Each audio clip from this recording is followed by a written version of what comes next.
ये धीमे धीमे आ रहा है। ओके, तो स्टार्ट करेंगे हम लोग। हमने कहा कि आर्गुमेंट ऑफ Z1 और Z2 हमने दिया था, आपको प्रिंसिपल आर्गुमेंट निकालना था Z1 Z2 का। अब ये इजी था, ये इजी था। तो सॉल्यूशन पे आएंगे। देखिए,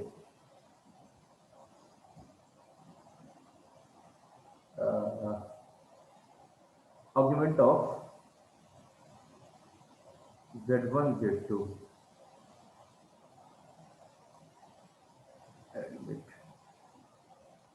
आर्गुमेंट ऑफ Z1 Z2, ठीक है। क्या होता है, क्या होता है, argument of Z1 plus argument of Z2 plus 2n pi, n यहाँ पे कोई इंटीजर होता है, ठीक है। आर्गुमेंट ऑफ Z1 ये कितना है 17 pi by 18 plus argument of Z2 कितना है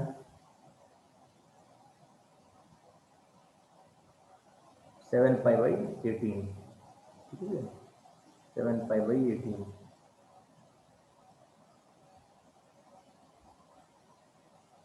हो गया 7 पाई बाई 18, बारी बारी से आ रहा है।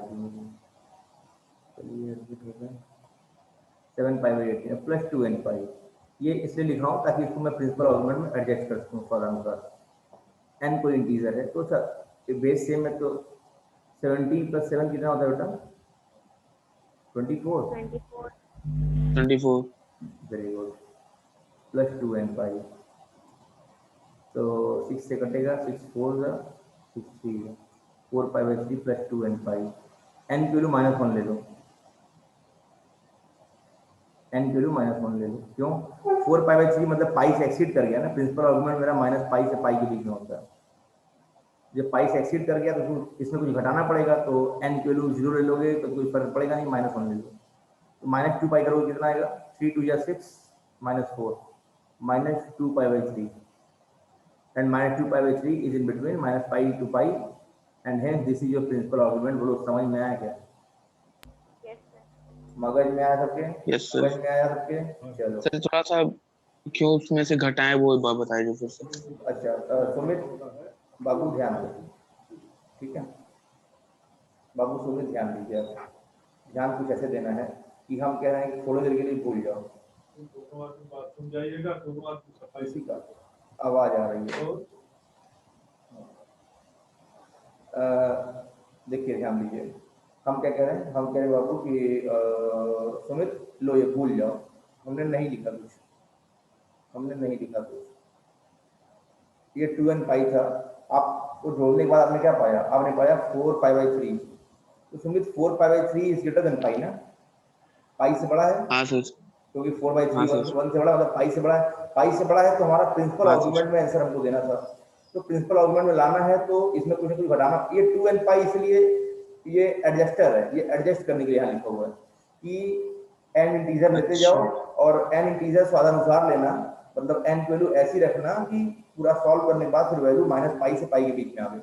तो आपका अगर मन करेगा सर n हम चाहते हैं 0 रख लें, n 0 करोगे तो गायब हो जाएगा और आंसर आएगा 4 बाई 3, हाँ but sir. It is not our principal argument, it is one of the argument but not principal argument, so we have to subtract something because it is exceeding through from pi, so we have to subtract something. For subtracting we have to take the value of n as negative, so least negative value is what मतलब सबसे करीबी negative लेंगे zero के, क्या आएगा -1 ले सकते हैं हम लोग, -2 लेंगे तो मोर नेगेटिव हो जाएगा, -पाई से भी पीछे आ जाएगा, ठीक है। तो -1 ले लिया, हाँ एन सर। -1 पे मिलेगा -2 pi, and on solving we will get -2 pi by 3 which is in which belongs to this interval, जो कि -पाई से पाई में बिलोंग कर रहा है, मतलब this is your principal argument. क्या अब आप Z1 बाई Z2 वैल्यू निकाल सकते हो सारे बच्चे? 10 pi by 18। 10 pi by 18, very good, okay. तो मैं बात अगर करूँ तो मैं बात करूँगा तो argument of Z1 upon Z2 is equal to what, is equal to what, division को डिफरेंस में ब्रेक करता है वाला formula, argument of z1 minus argument of z2 plus 2n pi स्वादानुसार, ठीक है, 2n पाई स्वादानुसार। तो फिर वही बात, तो क्या आएगा, आर्गुमेंट ऑफ z1 बोले तो 17 पाई बाई 18 माइनस z2 कितना है 7 पाई बाई 18, फिर प्लस 2n पाई एडजस्टर है, बाद में एडजस्ट करेगा, 17 में जाएगा तो 10 pi by 18, 10 pi by 18 plus 2n पाई, तो 5 पाई बाई 9। 5 pi by 9। ये अपने आप में क्या है, ये अपने आप में प्रिंसिपल आर्गुमेंट में है, देखो पाई से छोटा है और पॉजिटिव हाँ है, सर। तो n यहाँ 0 रख लो, तो यहाँ पे आंसर यही आएगा, यहाँ पे n को 0 कर दो, तो आंसर इज 5 पाई बाई 9। बोलो समझ में आया क्या? हाँ सर। तो इसीलिए हमने 2n पाई लिखवाया था, ठीक है। 2n पाई किसे रखा हूँ, एडजस्ट करके उसको हम ला सके कहाँ पे, अपने प्रिंसिपल आर्गुमेंट में ला सके, ठीक है। थोड़ा बहुत एक कॉन्सेप्ट वैसा है इनवर्स ट्रिग्नोमेट्रिक फंक्शन का कि हम अपने प्रिंसिपल डोमेन में आंसर देते थे, याद आ रहा है क्या जमाना? यस हाँ, तो वैसा ही कुछ है। हाँ कॉम्प्लेक्स नंबर में सारे कॉन्सेप्ट यूज होते हैं क्योंकि कॉम्प्लेक्स है ना, इसमें कोनिक्स यूज होगा, है इक्वलिटी यूज होगा, मॉड यूज होता है, अब हर चीज यूज होता है, तो इसीलिए यहाँ पे जो है कि ट्रिग्नोमेट्रिक फंक्शन वाला कॉन्सेप्ट भी यूज हो गया। आगे बढ़ना चाहूंगा मैं। अच्छा, एक सवाल और देकर लोगे हाँ सर। हाँ सर। बाबू, एक सवाल है, मैं इसको हटा रहा हूँ।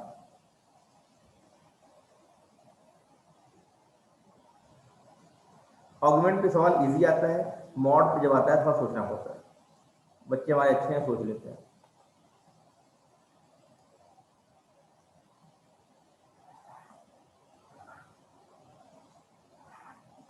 Complex number is very important. जितना मैं बता रहा हूँ, सुनो, जितना मैं बता रहा हूँ, खाली ये थ्योरी पढ़ के जाओगे ना तब भी जेईई मेन निकल जाएगा। इससे ज्यादा वेरिएशन नहीं देगा सवाल में, क्योंकि बहुत ज्यादा वेरिएशन करता नहीं है जेईई मेन कॉम्प्लेक्स नंबर में, ठीक है।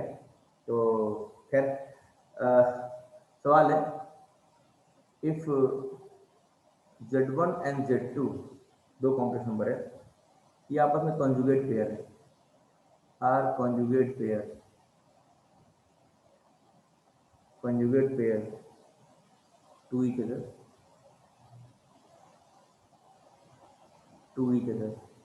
यदि ऐसा है then find principal argument, clear है, find principal argument of minus z1 into z2, ठीक है। समय है निकालने के लिए 1 मिनट सफिशियंट होगा, जल्दी निकाल दो, सबको जवाब देना बहुत इजी है। ध्यान देंगे, z1 z2 क्या है, z1 z2 आपस में क्या है भैया, दे आर कॉन्जुगेट पेयर। मतलब हम कह सकते हैं कि z1 equal to z2 but bar, clear है। z1 को हम z2 बार बोल रहे हैं, गुस्सा हो तो नहीं? अब ध्यान दीजिए, मैं क्या कह रहा हूँ, मैं कह रहा हूँ भैया कि अगर कोई बोले z1 z2 वैल्यू निकालिए, तो z1 z2 वैल्यू क्या होगी, 1 मिनट ना,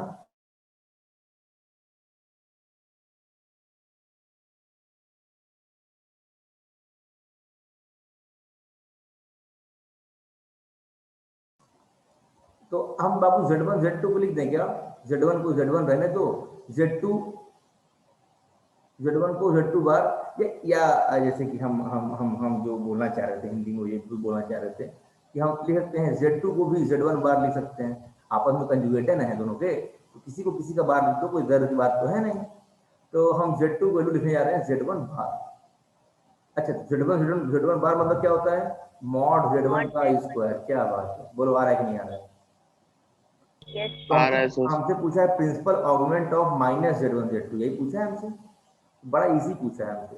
तो argument of minus z1 z2, प्यारे बच्चे ध्यान दो, ये क्या होगा आपका, ये होगा आपका आर्गुमेंट ऑफ, माइनस रहने दो, z1 z2 मतलब मॉड z1 का स्क्वायर। बोलिए हाँ। Yes sir. अच्छा, कितने लोग ये बात समझ रहे हैं, कितने लोग ये बात समझ रहे हैं कि सर मॉड z1 का square is purely positive number, मतलब non negative Yes, sir. Number, non negative. अच्छा, लेकिन इसके बाद minus of mod z1 square is negative number, बोलो हाँ। हाँ सर। Yes, sir. अच्छा, ये यस सर। आर्गुमेंट जो है ये एक नेगेटिव नंबर का है खाली ना, मतलब रियल नंबर होगा, क्योंकि मॉड लगा है तो इमेजिनरी तो होगा नहीं, रियल नंबर होगा लेकिन नेगेटिव, रियल नंबर होगा लेकिन नेगेटिव, मतलब कहीं इधर होगा, एक्स एक्सिस के लेफ्ट साइड में होगा, बोलो हाँ। हाँ सर। तो अगर आर्गुमेंट की बात करें तो कितना आ रहा है इसका थीटा, पाई आ रहा है कि नहीं आ रहा है? कांस्टेंट का आर्गुमेंट या तो जीरो होता है तो पाई होता है, कल हम लिखवाए थे। आर्गुमेंट Yes, ऑफ कांस्टेंट या मॉड जेड इज जीरो या पाई, ठीक है। मतलब अगर कुछ यहाँ पे कांस्टेंट मल्टीप्लाई है तब, ठीक है, कांस्टेंट कह लो खाली simply, argument of constant is zero या पाई, कल हम लोग पढ़े थे भाई, बोलो ना हाँ।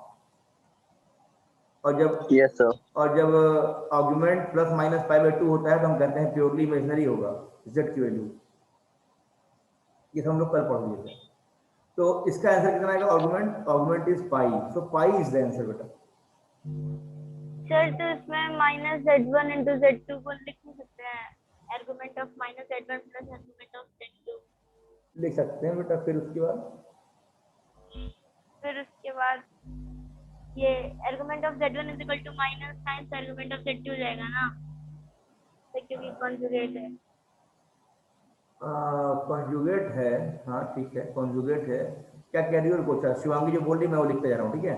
एक बार बेटा फिर से बोलो, हाँ क्या क्या बोले आपने, हम सुने। Argument of Z1 argument of minus Z one minus Z two को हम लिख दें argument of minus Z one plus argument of Z two, आगे ही बोल रहे हो। हाँ, इसके बाद बेटा तो argument of Z1 is equal to minus, नहीं, आर्गुमेंट ऑफ माइनस Z2 हो जाएगा ना, अ, तो फिर माइनस। नहीं सर ऐसा वो कुछ, उसका मिरर इमेज होगा ना, नहीं नहीं नहीं, आप समझो मेरी, कॉन्जुगेट है तो। हाँ कॉन्जुगेट है, तो कॉन्जुगेट है, बिल्कुल सही बात है। तो बाबू कॉन्जुगेट है तो इसके आर्गुमेंट्स नेगेटिव आप होंगे एक दूसरे के। एक दूसरे के नेगेटिव होंगे, हाँ ठीक कह रही हो तुम, एक दूसरे के नेगेटिव होंगे, ठीक कह रही हो तुम, ठीक है। फिर तो Z2 आर्गुमेंट ऑफ Z2 क्या लिखते हैं, minus times argument of Z1। Minus times argument of Z1, ठीक है। सर अब तो ये माइनस Z1 का माइनस बाहर ले लेंगे, माइनस Z1 का नहीं ले सकते? ले सकते हैं, आर्गुमेंट ऑफ Z बार को हम लोग माइनस जेड कहते हैं, आप सही कह रहे हो। आप क्या कह रहे हो कि इसको हम लिख दें क्या, जेड बार, Z1 बार लिख दें इसको प्लस में। Yes sir. इतना लंबा घूम के आए हो तो वहीं वापस में बेटा, आर्ग्यूमेंट अब क्या बन जाएगा ये, Z1 बार को वापस मल्टीप्लाई कर दो इसको, माइनस Z1 इंटू Z1 बार के क्या बन गया, यही बन गया ना। What, yes sir. Very good, very good, बहुत बढ़िया, अच्छा ट्राई किया आपने। तो आप बहुत घूम गया लेकिन आप भी सही जा रहे थे, तो आप रुक गए यहाँ पे लग रहा है फिर, हाँ चलिए। यस तो sir. So this is also तरीका, इस वक्त घूम के आई है बच्ची, लेकिन पूरा कॉन्सेप्ट क्लियर है, इसका मतलब ये हुआ शिवांगी का, शिवांगी ने हर प्रॉपर्टी यूज कर दी। ये वाला प्रॉपर्टी भी यूज कर दिया, इसको ब्रेक भी कर लिया, और कितना अच्छा लॉजिक लगाया सर, कोई जैसे कंजुगेट जो होता है इसके नीचे होता है, तो अगर ये थीटा होता है तो ये आपका माइनस थीटा होता है, बिल्कुल सही कहा आपने। तो आपने ज्योमेट्रिकल, आपका इसका मतलब ये निकला कि आपका ज्योमेट्री सही है, आपके प्रॉपर्टी आपको समझ में आ रहा है, और आपका अप्रोच बढ़िया है, वेरी गुड, बहुत बढ़िया। आगे बढ़े हम लोग, यस सर। चलिए, खुशी हो रही है कि समझ में आ रहा है बच्चों को। आगे बढ़ते हैं कॉम्प्लेक्स नंबर को लेते हुए। अच्छा, कुछ मिक्स प्रॉपर्टी आती है, तो कल की प्रॉपर्टी पे हमने देखा, हम लोगों ने काफी सवाल लगाया, और मैं ये कह रहा हूँ कुछ मिक्स प्रॉपर्टी आती है। मिक्स प्रॉपर्टी मतलब मॉडुलस और आर्गुमेंट्स का मिला जुला एक प्रॉपर्टी, जो मैं बोल रहा हूँ उसको लिखिएगा, mixed property, mixed properties of modulus and argument, mix property of modulus and arguments. ठीक हो गया? तो चलते हैं, ध्यान देखते हैं। तो पहली बात है कि मान लो कि Z1 प्लस Z2 का मतलब, अगर Z1 प्लस Z2 हो गया, मतलब मॉड अगर ब्रेक जा रहा सिंपली, इफ अगर ऐसा है तो, यदि ऐसा है तो Z1 प्लस Z2 को अगर हम ऐसे लिख दे रहे हैं, तो इसका मतलब होता है, ये तब होता है जब argument of Z1 argument of Z2 बराबर होता है। ठीक है? अगर मॉड Z1 प्लस Z2 को mod Z1 plus mod Z2 लिख पा रहे हो, इसका मतलब ये दोनों का आर्गुमेंट सेम है, दोनों का आर्गुमेंट सेम है। ठीक है? दूसरी बात, और अगर आप मॉड Z1 प्लस Z2 को आपने अगर ऐसा लिखा, mod Z1 minus mod Z2, मान लीजिए मॉड Z1 बड़ा है, मतलब ये पॉजिटिव वैल्यू है, ऐसा मान लिया मैंने, इसका मतलब क्या होगा, डबल इंप्लीकेशन लगा रहा हूँ, मतलब ये है तो ये है और ये है तो ये है। इसका मतलब होगा बेटा क्या, कि argument of Z1 minus argument of Z2 की वैल्यू पाई है, की वैल्यू पाई है। और यहाँ पे क्या है, इसको उधर भेज दोगे तो वैल्यू जीरो हो जाएगी। जैसे मैं ये कहना चाह रहा हूँ, अगर सिमिलरिटी से मैं लिखूँ, सिमिलरिटी से लिखूँ, इस केस में argument of Z1 minus argument of Z2 क्या होगा, ये बराबर जीरो होगा, और इस केस में दोनों का डिफरेंस पाई होगा। आप इस तरह से भी इसको याद कर सकते हो जीवन में, इस तरह से भी आप इसको याद कर सकते हो। ठीक है? Argument of Z1 argument of Z2 का डिफरेंस अगर जीरो है तो मॉड में Z1 प्लस Z2 को mod Z1 plus mod Z2 लिख सकते हो। Argument of Z1 argument of Z2 का डिफरेंस अगर पाई है तो मॉड Z1 प्लस Z2 को मॉड में Z1 माइनस मॉड में Z2 लिख सकते हो। इसका प्रूफ नहीं करवा रहा हूँ, ठीक है, मान लीजिए बस, ठीक है भैया, इन बातों को मान लीजिए बस। ठीक है? Yes sir. अच्छा, एक चीज़ और लिख लो मेरी तरफ से, जैसे किताबों पर नहीं। अब मैं ये कह रहा हूँ, अगर mod of Z1 plus Z2, शायद मैं लिखवाया था इसको, अगर बराबर हो जाए mod of Z1 minus Z2, यदि ऐसा हो जाए तो ये भी कुछ इम्प्लाई करता है, मालूम? ये क्या इम्प्लाई करता है? ये इम्प्लाई करता है आपका कि आर्गुमेंट ऑफ Z1 माइनस, बहुत इंपॉर्टेंट प्रॉपर्टी है, आर्गुमेंट ऑफ Z2 ये आपका होगा plus minus pi by two, मतलब प्लस पाई बाई टू होगा या माइनस पाई बाई टू होगा। ठीक है? और एक बात और, यहाँ पे आपका Z1 बार Z2 या Z2 Z या Z1 Z2 बार और Z1 अपॉन Z2, ये दोनों ही प्योरली इमेजिनरी होंगे। ये इंपॉर्टेंट है, कम यूज होता है लेकिन यूज होता है, तो इसको एज ए प्रॉपर्टी इसको आप लोग ध्यान रखें, ये भी इम्पोर्टेंट है। ग्रे कलर से हमने लिख दिया फाइनली, ठीक है, हमने ग्रे कलर से लिख दिया। So these are the mixed property you can say, इनको भी हम लोग यूज कर सकते हैं सवालों में। अब बड़ा ही इंपॉर्टेंट प्रॉपर्टी आने वाला है। अच्छा, जो आपके फिजिक्स के टीचर हैं, उनके शायद ग्रैंडफादर एक्सपायर किए थे, तो उन्हीं कुछ काम वाम में वो आज अपने गांव निकले हुए हैं, तो शायद आज वो क्लास नहीं ले पाएंगे, कल से क्लास। आज का दिन क्या है बेटा? What is the day? आज डॉक्टर डे है। उसके यस अलावा सर। Yes sir. उसके अलावा आज कौन सा दिन है? आज है थर्सडे है क्या? ओके, हाँ सर। ठीक ठीक ठीक ठीक, okay Thursday sir. Thursday sir. Okay sir, clear sir. अच्छा, तो बहुत ही इम्पोर्टेंट थ्योरम की तरफ बढ़ रहे हैं, जिसका नाम है हम लोग का ट्रिग्नोमेट्रिक रिप्रेजेंटेशन, या पोलर रिप्रेजेंटेशन बोलते हैं, कॉम्प्लेक्स नंबर। ठीक है? तो हेडिंग है ताऊ, हेडिंग लिखना, हेडिंग है भैया ट्रिगोनो मेट्रिक और पोलर और मॉडुलस आर्गुमेंट फॉर्म भी बोलते हैं इसको, modulus argument form of a complex number. ठीक है भैया, बड़ा ही सिंपल सी बात है।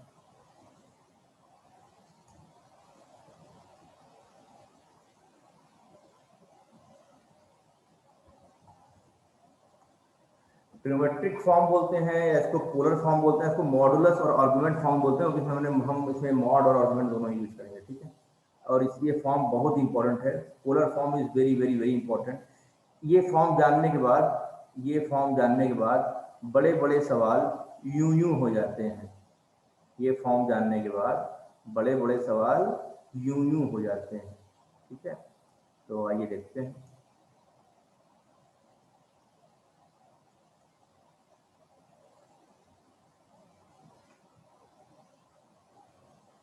This is your vector vector z। अच्छा, तो कॉम्प्लेक्स नंबर को हम लोग वेक्टर फॉर्म में भी पढ़ते हैं, मालूम है। कॉम्प्लेक्स नंबर कहीं कहीं मॉड z क्या है, वेक्टर फॉर्म में है। वेक्टर z, ये क्या आपका मॉड z है। This is your mod z। This is a point p जिसका पोजीशन है z। z is what, z is something x plus i y type का है। ठीक है भैया, तो हम ये कह सकते हैं कि ये जो यहाँ से इसका हाइट है, ये कितना है बाबू, ये आपका है y। ये कितना है, ये आपका y, और यहाँ से ये जो वैल्यू है ये कितना है बाबू, ये है आपका x। This is the argument theta. Okay, we are knowing that tan theta is y by x और theta is tan inverse y by x, or simply you can say here, you can say that what is y equals to mod z sin theta. Can you write this? Sin theta perpendicular upon hypotenuse, hypotenuse लेते हैं y equals to mod z sin theta. Mod z can also be written as r, हमने कहा था, so you can say r sin theta. Okay, and x is you can write x as mod z cos theta. Can you people write these things by yourself by using trigonometric formula cos theta based upon hypotenuse? Am I audible to all of you or not? Yes sir, you are. Okay, Yes, sir, audible. Okay. Yes, sir. So x is equal to mod z cos theta, or simply you can write r cos theta. So you have got the values of x and y in parametric form, you can say. Here, this is parametric representation of a point. We have discussed these things in coordinate geometry. Are you getting my point, or do you remember these things? These are parametric coordinates of any point x, y, where r is the distance of point from origin. If you are not knowing, then just let me know you that this is also known as parametric coordinate in case of coordinate geometry or real geometry. In case of this complex number, this x and y can be represented in this form, where r is what? R is mod z and theta is augment. Theta is augment. Sin theta is not the augment. Listen me. Sin theta is not the augment. Here theta is augment. Clear? Theta is tan inverse y by x. Now, so you can rewrite z as x in place of x, r cos theta plus I in place of y, r sin theta, or simply you can take r as a common, z equals to r cos theta plus I sin theta, where r is mod z. R is what? Mod z. So simply we can say mod z is in trigonometric form because we have used trigonometry here, or this is also known as polar form because we have taken theta and also modulus argument form भी बोलते हैं, because r is what modulus z and theta is argument, and hence this is also known as modulus argument form, but this is famous as a polar form or trigonometric form. Its famous name is polar form, most used name, polar form.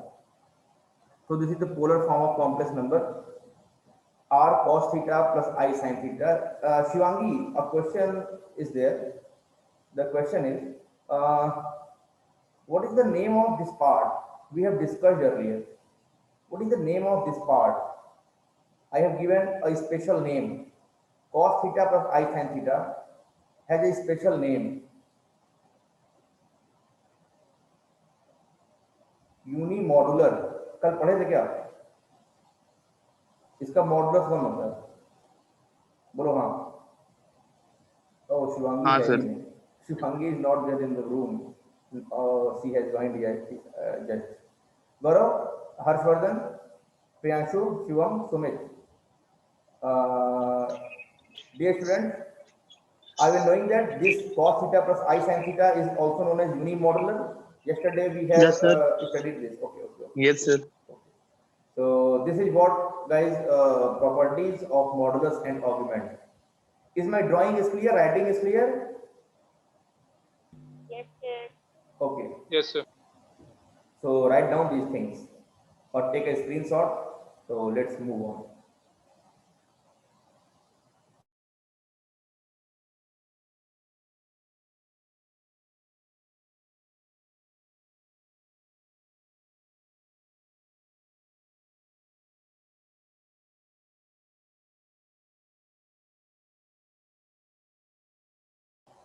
Okay. Write one thing. Write a remark here. Remark. What is remark? If suppose I am saying that theta is 0. Theta is 0 degree. Then in this case, what is z? What is z? Theta is 0. Suppose theta is 0 and remark, let mod z is 1. So z क्या होगा? Then z will be cos theta plus I sin theta only. And if theta is 0, then z is equal to cos 0 plus I sin 0. I sin 0 and z is equal to 1. Z is equal to 1. Clear? Theta equal to 0, then z is equal to 1. और 90 degree क्या होगा? अच्छा, जब theta pi होगा तब क्या होगा? Theta equal to pi, direct लिख दूं, cos पाई minus 1, then z equal to -1. Clear? Yes, sir. Direct लिख दिया मैंने. Yes, sir. तीसरी बात, when theta is pi by 2, when theta is pi by 2, then cos is 0, sin pi by 2 1, then 0 plus I, only I. तो z equal to I. समझे मेरे भाई? And fourth point is, when theta is minus pi by 2, then again cos will 0, but sin minus pi by 2 is -1. So this value is minus I. These are the four special value of this unimodular complex number.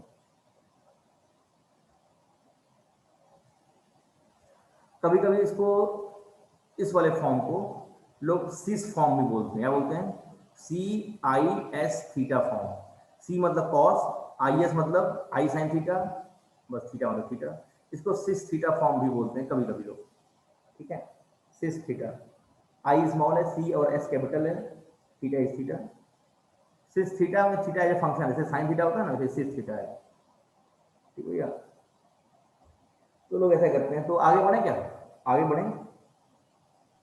Yes, sir. समय हमारे पास कम है.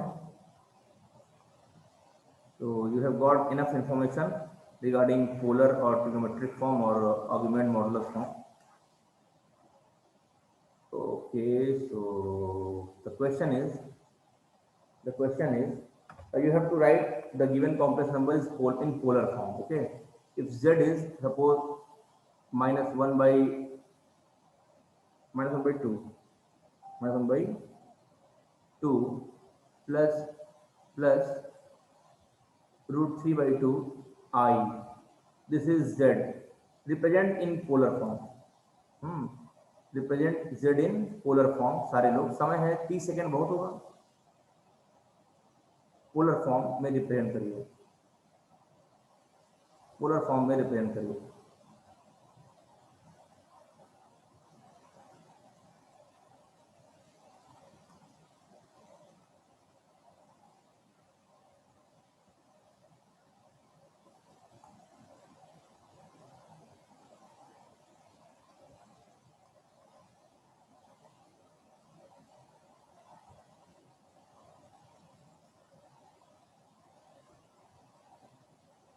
I need not to draw the coordinate axis, but even I am trying to give my best. X negative, Y positive. X negative, Y positive somewhere here. और 1/2 है, √2 है, तो front भी देखा होगा क्या होगा. यहाँ कहीं होगा.